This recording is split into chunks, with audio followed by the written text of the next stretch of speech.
মহাপুৰুষ গুৰুজনে নামঘোষাত যিটো প্ৰথম পদ লিখিছে যে মুক্তিটো নিস্পৃহ যিটো সেহি ভকতক নমো ৰসময়ী মাগুহু ভকতি সমস্ত মস্তক মণি নিজ ভকতৰ বৈশ্য বৈশ্য ভজু হেন দেৱ যদুপতি।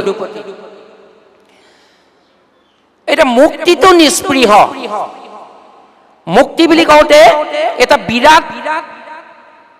এটা বিৰাট ভাৱাৰ্থ তাত সোমাই আছে। মুক্তি যে মুক্তি কি আৰু কোনজন মুক্তিৰ গৰাকী হয়। আৰু মহাপুৰুষ গুৰুৱে কৈছে কিন্তু সেই মুক্তিটো যাৰ স্পৃহা নাই তেনেকুৱা এজন ভকতকহে মই নমস্কাৰ কৰিছো বুলি মহাপুৰুষে ঘোষা শাস্ত্ৰখন আৰম্ভ কৰিছে। মুক্তিটো নিস্পৃহ। আমি জানো যে মুক্তি 5 প্ৰকাৰ। সেই 5 প্ৰকাৰ মুক্তি হ'ল সাৰূপ্য, সাযুজ্য, সালোক্য, সামীপ্য, লীন বা নিৰ্বাণ। সাৰূপ্য মানে ভগৱানৰ দৰে একে ৰূপ পোৱা, অৰ্থাৎ দেখিলে ধৰিব নোৱাৰি কোনজন ভগৱান আৰু কোনজন ভকত। দেখিবলৈ একে, মাত্ৰ 32 অলংকাৰ ভিতৰত 2টা অলংকাৰ ভকতৰ নাথাকে যদিও একে ৰূপ পায়। 32 অলংকাৰৰ ভিতৰত 2টা অলংকাৰ ভকতজনে নাপায়, মাত্ৰ 30টা অলংকাৰে অলংকৃত হৈ থাকে যদিও একে ৰূপ পায়। সেই 30টা অলংকাৰৰ ভিতৰত যি 2টা নাপায়, এটা হ'ল শিবৎস পান্তি, আনটো হ'ল কৌস্তুভ মণি। ভগৱন্তই কণ্ঠত যিটো মণি ধাৰণ কৰি আছে কৌস্তুভ মণিটো, এইটো নাপায়। আৰু নাপায় শ্ৰীবৎস পান্তি। বাকী 30 অলংকাৰেৰে অলংকৃত হৈ থাকে আঁতৰ পৰা, সেইকাৰণে ধৰিব নোৱাৰে। সেইটো সাৰূপ্য মুক্তি, অৰ্থাৎ ভগৱানৰ দৰে একে ৰূপ পায়। সাৰূপ্য। সালোক্য মানে হ'ল একে লোকত থাকিবলৈ পায়, অৰ্থাৎ ভগৱানৰ যি লোক যাক ভকতৰ বাবে নিৰ্মাণ কৰিছে ভগৱন্তই, সেই বৈকুণ্ঠ ধামত একেটা লোকতে এই সালোক্য মুক্তি যি লাভ কৰে ভগৱন্তৰ লগত একেটা লোকতেই থাকিবলৈ পায়, সালোক্য। তাৰপিছত আহিল সাযুজ্য। সাযুজ্য মানে হ'ল যে সুখ আদি ভোগ কৰাৰ ক্ষেত্ৰত, সুখাদি ভোগ কৰাৰ ক্ষেত্ৰত ভগৱন্তৰ লগত সমান যোগ্যতা আহৰণ কৰিব পাৰে। মানে ভগৱন্তই যি বিচাৰে সকলো পায়। গতিকে ভগৱন্তৰ সেইটো মুক্তি লাভ কৰিলে, সাযুজ্য মুক্তি লাভ কৰিলে ভগৱন্তই যেনেকে সকলো উপভোগ কৰি পাৰে, তেনেকুৱা সকলো উপভোগৰে এজন উপভোক্তা হৈ পৰে। সকলো ভগৱন্তই কৰাৰ দৰে সকলো কৰিব পাৰে, সাযুজ্য। অৰ্থাৎ সুখাদি ভোগৰ ক্ষেত্ৰত ভগৱন্তৰ সমান যোগ্যতা লাভ কৰে। তাৰপিছতে আহিলে সামীপ্য। সামীপ্যটো এনেকুৱা ধৰণৰ এটা মুক্তি। সামীপ্য মানে ওচৰতে থাকে। যেনে এতিয়া আমি যদি দেখো যে আমাৰ মুখ্যমন্ত্ৰী যেতিয়া কেনিবা আহে, মুখ্যমন্ত্ৰীৰ একেবাৰে সোঁৱে বাওঁৱে কেইজনমান বহি থাকে। অৰ্থাৎ মুখ্যমন্ত্ৰীৰ কাষত বহিবলৈ এটাতো যোগ্যতা লাগিব, মুখ্যমন্ত্ৰীয়ে ভাল পাব লাগিব।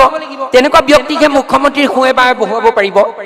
গতিকে ভগৱন্তই ইমানেই ভাল পায়, সামীপ্য মানে একেবাৰে ওচৰ চাপি ভগৱন্তৰ লগত আসন গ্ৰহণ কৰিব পাৰে, থাকিব পাৰে। ওচৰা ওচৰিকৈ কেনিবা যাওঁতে ওচৰা ওচৰিকৈ যাব পাৰে। সেইটো হ'ল সামীপ্য মুক্তি। তাৰ ভিতৰত তাৰ পাছৰটো একেবাৰে শেষৰ যিটো 5 নম্বৰ, সেইটো হ'ল একেবাৰে শ্ৰেষ্ঠ মুক্তি বুলি কৈছে। সেইটো হ'ল লীন বা নিৰ্বাণ। লীন বা নিৰ্বাণ মানে সম্পূৰ্ণ অস্তিত্ব বিলোপ হৈ একেবাৰে ভগৱন্তত যিটো লীন যাব পৰা যিটো মুক্তিৰ স্তৰ, সেইটোৱে হ'ল লীন বা নিৰ্বাণ মুক্তি। এতিয়া তেনেকুৱা মুক্তিটো যাৰ স্পৃহা নাই, আগতে প্ৰভু নমস্কাৰ আমি এই পদটো গাওঁতে মুক্তিত নিস্পৃহ যিটো বুলি গাইছিলো, কিন্তু এতিয়া সংস্কৃত শ্লোকজনাৰ ভাঙনিটোৰ পৰা এইটো কৰা হ'ল যে মুক্তিটো নিস্পৃহ। উকাৰডাল লগাই দিয়া হ'ল। মুক্তিটো নিস্পৃহ এইকাৰণে কৰা হ'ল যে মুক্তিত নিস্পৃহ যিটো বুলি যদি আমি গাই আছিলো, তেতিয়াহ'লে আমাৰ মনলৈ হয়তো এটা ভাৱ আহিব পাৰে যেন মুক্তিতহে স্পৃহা নাই, বেলেগ কিবা এটাত যেন স্পৃহা আছে। এতিয়া মুক্তিটো নিস্পৃহ বুলি কওঁতে বেলেগতো স্পৃহা নাই, মুক্তিটো যাৰ স্পৃহা নাই সেইজন ভগৱন্ত, সেইজন ভকতক মই নমস্কাৰ কৰিছো। মুক্তিটো নিস্পৃহ যিটো সেহি ভকতক নমো ৰসময়ী মাগুহু ভকতি। ভগৱন্তৰ ভক্তি কেনেকুৱা ৰসময় ৰসময় ভিতৰত ৰস বা ভাৱ আমাৰ 5 প্ৰকাৰৰ বুলি ইয়াতে আমাক মহাপুৰুষে এটা বাণী দিছে এই 5টা হ'ল শান্ত দাস্য বাৎসল্য সখিত্ব মধুৰ বা কান্তা এইকেইটা ৰস বা ভাৱ এইকেইটা ভাৱযুক্ত যিটো ভক্তি শান্ত দাস্য বাৎসল্য সখিত্ব এইকেইটাৰ ভাৱৰ যোগেদি বা এইকেইটাৰ ৰসৰ যোগেদি যি ভগৱন্তৰ লগত সম্পৃক্ত হৈ থাকিব পাৰি যিটো ধাৰাৰ যোগেদি পাৰি সেইটোৱে হ'ল ৰসময় ভকতি বুলি মহাপুৰুষে নিৰ্ণয় কৰিছে আৰু এই ভাগ মই যিভাগ শাস্ত্ৰৰ পৰা চাই আপোনালোকৰ আগত এই কথাটো কৈছো এই ভাগ হ'ল যে আমাৰ ইলাৰাম দাস প্ৰভুজনাই এই শাস্ত্ৰ ভাগ সৰলীকৃত কৰি নামঘোষাৰ সৰলীকৃত কৰি আপোনালোকৰ চাগে সমস্ত জনৰে আছে আমাৰ প্ৰভুজনায়ো আনিছে এই শাস্ত্ৰ ভাগ পঢ়িবলৈ এই কাৰণে ভাল যে আপুনি যিকোনো এভাগ শাস্ত্ৰ পদ যদি আপুনি চাব বিচাৰিছে পদটোৰ প্ৰথম শব্দটো যদি আপুনি পায় যে সেই লগালগ শাস্ত্ৰখন মেলি আপুনি সেইটো এলফাবেটিকেলি সজাই থোৱা আছে তাৰমানে এলফাবেটিকেলি পদবিলাক সজাই থোৱা আছে আপুনি সেইটো এলফাবেটলৈ গুচি গ'লে যেনেকৈ আমি অভিধান চাওঁ তেনেকৈ আপুনি মুহূৰ্ততে উলিয়াব পাৰিব গতিকে এই শাস্ত্ৰভাগ পৰম কৃপা কৰি ইলাৰাম দাস প্ৰভুজনা যিজনা এটা সময়ত আমাৰ শ্ৰীমন্ত শংকৰদেৱ সংঘৰ পদাধিকাৰ বা তেখেতে অলংকৃত কৰিছিলে তেখেতে এখন শাস্ত্ৰ কৰিছিলে এই শাস্ত্ৰভাগৰ পৰাই সেই ৰসময়ী ভকতিৰ ক্ষেত্ৰত সেই 5টা ভাৱৰ কথা তেখেতে কৈছে যে শান্ত দাস্য বাৎসল্য সখিত্ব মধুৰ বা কান্তা এই যি ভাৱ বা ৰস এই ৰস বা ভাৱেৰে সৈতে যি ভগৱন্তক ভক্তি কৰে বা সংপৃক্ত হ'বলৈ চেষ্টা কৰে সেয়ে হ'ল ৰসময় ভকতি যে কি বুলি ক'লে যে ৰসময়ী মাগহু ভকতি তেনেকুৱা ৰসযুক্ত ভক্তি মই ভিক্ষা কৰিছো সমস্ত মস্তক মণি নিজ ভকতৰ বৈশ্য ভজু হেন দেও যদু পতি সেইজন যদুপতি ভগৱন্ত কৃষ্ণ কেনেকুৱা সকলোৰে মূৰৰ মণি স্বৰূপ সমস্ত মস্তক মণি সকলোৰে মূৰৰ মণি স্বৰূপ যিসকল পাৰিষদসকল তাৰপিছতে হ'ল সনক সনন্দ সনাতন সনত কুমাৰ প্ৰভৃতি ঋষিসকল নাৰদ ব্ৰহ্মা ইন্দ্ৰ আদি দেৱতাসকল বা ভগৱন্তৰ খুব উচ্চস্তৰীয় ভক্তি কৰা ভক্তসকল এই সকলোৰে মূৰৰ মণি স্বৰূপ সমস্ত মস্তক মণি সমস্তৰে মূৰৰ মণি স্বৰূপ নিজ ভকতৰ বৈশ্য এইখিনিতে কিন্তু মহাপুৰুষ গুৰুজনাই অকণমান পাক এটা লগাই দিছে নিজ ভকতৰ বৈশ্য বুলি কৈছে তাৰমানে সকলো ভগৱন্তৰ নিজৰ ভকত নহয় নি এইখিনিতে ভাবিবলৈ এটা চিন্তাৰ খোৰাক এটা দিবলৈ মহাপুৰুষে চেষ্টা কৰিছে যে নিজ ভকতৰ বৈশ্য ভগৱন্তৰ নিজ ভকত কোনসকল ভকতক ভগৱন্তৰ মোৰ বুলি বা মোৰ নিজৰ বুলি ভাবে স্বীকৃতি দিয়ে গতিকে সেইজনহে যিজন ভগৱন্তই নিজৰ বুলি স্বীকৃতি দিয়ে বা যিজনৰ পাছে পাছে ভগৱন্ত কেতিয়াবা ঘূৰিও ফুৰো বুলি কৈছে সেইজনে হ'ল ভকত ভগৱন্তৰ নিজৰ ভকত এতিয়া ভকত শব্দটো মহাপুৰুষে অন্বয় কৰিছে ভাঙিছে তাতে ওলাই পৰিব ভগৱন্তৰ নিজৰ ভকত কোনজন যে ভকতৰ ভক্তি চিহ্ন শুনা ধনঞ্জয় যে প্ৰিয় সখা অৰ্জুনক কোৱাৰ চলেৰে ভগৱন্ত কৃষ্ণই কৈছে ভকতজনৰ বিষয়ে মোক অকণমান পানী দিয়কচোন আই সমস্ত কোনোবা এজনে কৃপা কৰি মাতটো ভাগি আছে যে কৈছে কি বুলি যে ভকতৰ ভক্তি চিহ্ন শুনা ধনঞ্জয় যে মই যে ভকত বুলি কৈ আছো মোৰ ভকতজনৰ ভক্তিৰ চিহ্নটো মই কম তোমালোকে ভালকে শুনিবা কোনজন ভকতক মই ভকত বুলি ভাবো ভকতৰ ভক্তি চিহ্ন শুনা ধনঞ্জয় ভ শব্দে ভগৱন্ত জানিবা নিশ্চয় ভকতৰ ভটোৱে ভগৱন্ত বুজায় এতিয়া ভগৱন্ত বুলি ক'লে বিভিন্নজন দেৱতাৰ সেৱকসকলে সেই দেৱতাৰ যেতিয়া পূজা অৰ্চনা কৰে তেতিয়াতো ভগৱন্ত বুলিয়ে ভজে এতিয়া যেতিয়া আমাৰ ভাদমহীয়া যেতিয়া আমি জন্মাষ্টমী ভাগ পালন কৰোঁ তেতিয়াতো ভগৱন্ত কৃষ্ণক ভগৱন্ত বুলি বজো শিৱৰাত্ৰিৰ দিনাখন শৈৱসকলে শিৱকটো ভগৱন্ত বুলিয়ে ভক্তি কৰে গণেশ পূজাৰ দিনাখন গাণপত্যসকলে গণেশকটো ভগৱন্ত বুলিয়ে কয় এতিয়া ভগৱন্ত আমি যিটি দেৱতাৰ আগত আমি ভগৱন্ত নামৰ এই সত্তাটো আমি প্ৰয়োগ কৰিব পাৰিম জানো কিন্তু মহাপুৰুষে কৈছে নহয় সকলো দেৱতা ভগৱন্ত কেতিয়াও হ'ব নোৱাৰে বা ভগৱান হ'বই নোৱাৰে যে ভগৱন্ত হ'বলৈ হ'লে কি হ'ব লাগিব ভাগৱতৰ একাদশ স্কন্ধত নিমিনৱ সিদ্ধ সংবাদত ভগৱন্ত কোনজন কাক বোলে কৈছে এটা বাক্যত যে যেখনে কৰয় ইটো সৃষ্টি স্থিতি অন্ত তেখনে বুলয় মাধৱক ভগৱন্ত যেতিয়া একেটা সত্তাই সৃষ্টি স্থিতি অন্ত এই তিনিটা কাম সম্পাদন কৰিব পাৰিব সেই সত্তাটোকে ভগৱন্ত বুলি আখ্যা দিয়া যাব এতিয়া সৃষ্টি স্থিতি অন্তকাৰী দেৱতা কোন আমাৰ মহাপুৰুষ মাধৱদেৱে তেওঁ প্ৰিয় শাস্ত্ৰ নামঘোষাত স্পষ্ট আৰু দ্ব্যৰ্থহীন ভাষাৰে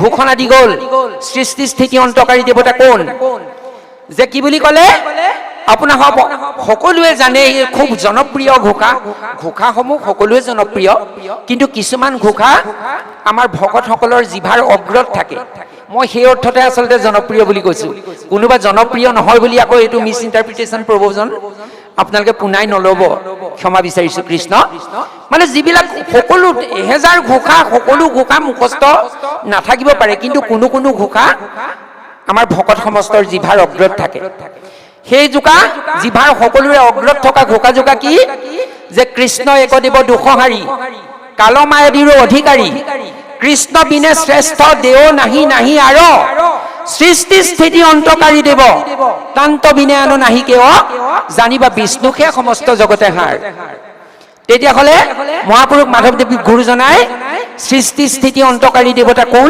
সেইটো আমাক চিনাকি কৰি দিলে সেয়া হ'ল কৃষ্ণ যে কৃষ্ণ একদেৱ দুখহাৰী বুলি কৃষ্ণৰ নামটো লৈ ঘোষা জোকা আৰম্ভ কৰিলে কাল মায়াদিৰ অধিকাৰী যিজন কাল মায়া আদিৰ অধিকাৰ যিজনৰ তলত কাল মায়া এইবিলাক বস্তু থাকে যিজনৰ কাল মায়াৰ ওপৰত যিজন আছে কাল মায়াদিৰ অধিকাৰী কৃষ্ণ বিনে শ্ৰেষ্ঠ দেৱ নাহি আৰু সেইজন কৃষ্ণৰ কৈ শ্ৰেষ্ঠ দেৱতা এই পৃথিৱীত নাই সৃষ্টি স্থিতি অন্তকাৰী দেৱ যিজনে সৃষ্টিও কৰিব পাৰে যিজনে স্থিতি পালন কৰিব পাৰে যিজনে অন্ত সংহাৰ কৰিব পাৰে সৃষ্টি স্থিতি অন্তকাৰী দেৱ তান্ত বিনে আনো নাহি কেও সেইজন কৃষ্ণৰ বাহিৰে আৰু আন কোনো নাই সৃষ্টি স্থিতি অন্তকাৰী দেৱতা জানিবা বিষ্ণুহে সমস্ত জগতে হাৰ কিন্তু এইখিনিতে এটা লক্ষ্য কৰিবলগীয়া বিষয় ঘোষা জোকা কৃষ্ণ বুলি কৈ আৰম্ভ কৰিলে আৰু বিষ্ণু বুলি কৈ শেষ কৰিলে কেলে জানিবা কৃষ্ণে সেই সমস্ত জগতে হাৰ বুলি যদি মহাপুৰুষে লিখি দিলে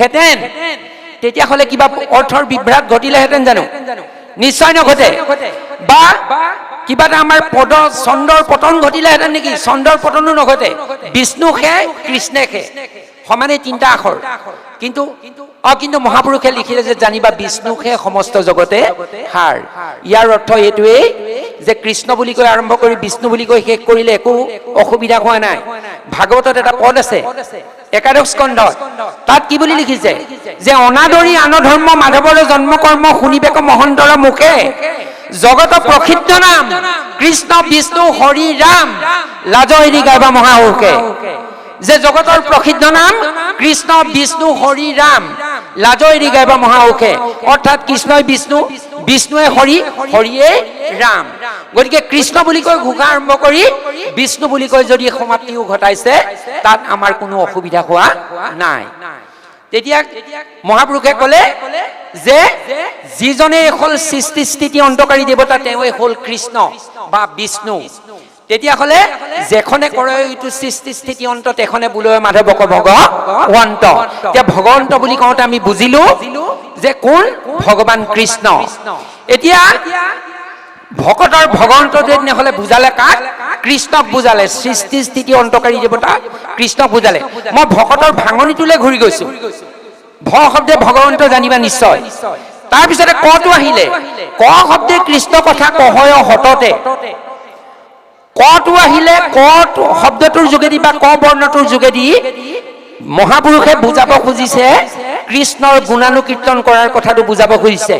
ক শব্দে কৃষ্ণ কথা কহয় সততে, সততে মানে হ'ল সকলো সময়তে, অৰ্থাৎ শয়নে সপোনে স্নানে গুপ্যস্থানে সকলো সময়তে কৃষ্ণৰ গুণানুকীৰ্তন কৰাৰ কথাটো বুজাইছে।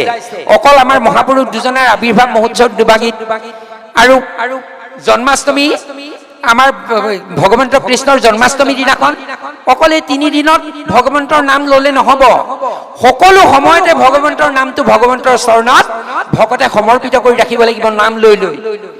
যে ক শব্দে কৃষ্ণ কথা কহয় সততে, ত শব্দে তনু অৰ্পে কৃষ্ণ চৰণতে। তনু মানে শৰীৰ, শৰীৰ বিলাক ভগৱন্তৰ চৰণত অৰ্পণ কৰিব লাগিব। শৰীৰ বিলাক কাৰ কাৰ শৰীৰ? আপুনি এখন গৃহবাসী হৈ আছে, আপোনাৰ গৃহত আপোনাৰ উপৰিও আপোনাৰ পত্নী আছে, আপোনাৰ পুত্ৰ পৰিবাৰ আছে, আৰু পুত্ৰ থাকিলে সকলো থাকিব, বোৱাৰী থাকিব, নাতি থাকিব, বিয়ৈ থাকিব, বিয়নী থাকিব, এখন ভৰা সংসাৰ ভকতৰ থাকে। তেতিয়া কি হব? যে ত শব্দে তনু অৰ্পে কৃষ্ণ চৰণতে। এই তনু, এই শৰীৰ বিলাক ভগৱন্তৰ চৰণত আমি প্ৰত্যেক দিনেই সমৰ্পিত কৰিব লাগিব। ত শব্দে তনু অৰ্পে কৃষ্ণ চৰণতে। ভাগৱতেতো তাতকৈ আগলৈকে কৈছে কেনেকে অৰ্পণ কৰিব লাগে, তাৰ উপায়টো শিকাই দিছে। ভাগৱতৰ 11 স্কন্ধত মহাপুৰুষ গুৰুজনে কি বুলি কৈছে? যে আপোনাৰ প্ৰিয় গন্ধ পুষ্প আদি যত নিবেদয় সমস্তে গোবিন্দ চৰণত। আপোনাৰ ভাল ভাল বস্তুবিলাক চব ভগৱন্তৰ চৰণত সমৰ্পিত কৰিব লাগিব। নিবেদয় সমস্তে গোবিন্দ চৰণত। পুত্ৰ পত্নী সবাকে সেৱক কৰি দেও, আপোনাৰ প্ৰাণকো কৃষ্ণ পাৱত অৰ্পয়। যেতিয়া আমি গুৰুগৃহত শিৰ থৈ পুৱা সন্ধ্যা আমি যেতিয়া উপাসনা কৰো, উপাসনা কৰোঁতে আমি প্ৰত্যেক দিনে এই কামটো কৰি থাকিব লাগিব। পুত্ৰ পত্নী এইবিলাকক ভগৱন্তৰ চৰণত সমৰ্পিত কৰিব লাগিব। তাৰ উপৰি নিজৰ প্ৰাণটো ভগৱন্তৰ চৰণত সমৰ্পিত কৰিব লাগিব। যে প্ৰভু, এইবিলাক বস্তু একেবাৰে অশাশ্বত, এইবোৰ একেবাৰে সত্য নহয়। তুমি কিছুদিনৰ বাবে মোক ইহঁতৰ লগত সম্পৰ্ক ঘটাই দিছা, গতিকে তোমাৰ কেতিয়া কাক প্ৰয়োজন হ'ব মই এইটো নাজানো, গতিকে প্ৰভু মই তোমাৰ চৰণত সমৰ্পিত কৰিছো। এই বুলি পুত্ৰ পত্নীক সমৰ্পিত যদি আমি কৰো, তেতিয়াহ'লে এই 3 তাপময় সংসাৰখনত তেতিয়া আমাৰ কি হ'ব? এই তাপবিলাক সহ্য কৰিবলৈ আমি এটা শক্তি ভগৱন্তই দিব, আমি শক্তি পাম। এই তাপ কোনবিলাক? কোনোবা বাপেক থাকোঁতে পুত্ৰৰ মৃত্যু হৈছে, স্বামী থাকোঁতে পত্নীৰ মৃত্যু হৈছে, কেতিয়াবা পত্নী থাকোঁতে স্বামীৰ মৃত্যু হৈছে, কেতিয়াবা আকৌ গৰ্ভস্থ সন্তান থাকোঁতেই মাকৰ বাপেকৰ মৃত্যু হৈছে, জন্ম হৈ বাপেকৰ মুখ দৰ্শন কৰিবলৈ পোৱা নাই। এইবিলাক তাপ নহয় জানো? এই তাপবিলাক সহ্য কৰাৰ এইটো উপায় হ'ল যে যদি আমি প্ৰত্যেক দিনেই ভগৱন্তৰ চৰণত অন্তৰৰ পৰা প্ৰকৃত পক্ষে আমাৰ চিত্তৰ পৰা যদি ভগৱন্তৰ চৰণত ইহঁতক অৰ্পণ কৰি থাকো, তেতিয়াহ'লে কি হ'ব? আমি দুখ তাপ সহিব পাৰিম, যে ক'ব পাৰিম, সান্তনা লহিব পাৰিম, প্ৰভু যে মই বুজিছিলো এইবিলাক একেবাৰে অশাশ্বত। সেইকাৰণে প্ৰভু তোমাৰ এই সত্য মই বুজি প্ৰত্যেক দিনেই তোমাক উপাসনা কৰোঁতে ইহঁতক তোমাৰ চৰণত মই সমৰ্পিত কৰি ৰাখিছিলো। এতিয়া প্ৰভু তোমাৰ প্ৰয়োজন হ'ল, তুমি লৈ গুচি গলা, আৰু মোৰনো তাত বিষাদ কৰিবলৈ কি আছে? তেতিয়াহে তেনেকুৱা পৰ্যায়তহে ভকতে এই দুখ তাপবিলাক সহ্য কৰিব পাৰিব। এতিয়া তনু অৰ্পণ কৰাৰ অৰ্থটো সেইটোৱে। ত শব্দে তনু অৰ্পে কৃষ্ণ চৰণতে, কৃষ্ণৰ চৰণত। সেইকাৰণেই আমি এই সম্বন্ধ বিশেষক বা এই শৰীৰবিলাকক আমি অৰ্পণ কৰিব লাগে। তাৰপিছতে ক'লে এহি 3 অক্ষৰেহে হয় ভকত। এই 3টা আখৰেহে ভকত হয়, অৰ্থাৎ ভটোৱে ভগৱন্তক বুজালে, কৃষ্ণক বুজালে, সৃষ্টি স্থিতি অন্তকাৰী দেৱতা কৃষ্ণক বুজালে, কটোৱে কৃষ্ণৰ চৰণত শৰীৰ কৃষ্ণৰ গুণানুকীৰ্তন কৰাটো বুজালে অহৰ্নিশে সকলো সময়তে, আৰু তটোৱে সেইজন কৃষ্ণৰ চৰণতে সম্বন্ধবিলাক অৰ্পণ কৰাটো বুজালে। যিজনে কৰে এহি 3 অক্ষৰে হয় ভকত, এই 3টা তাৎপৰ্যৰ দ্বাৰাহে ভকত নামৰ যোগ্য হয়।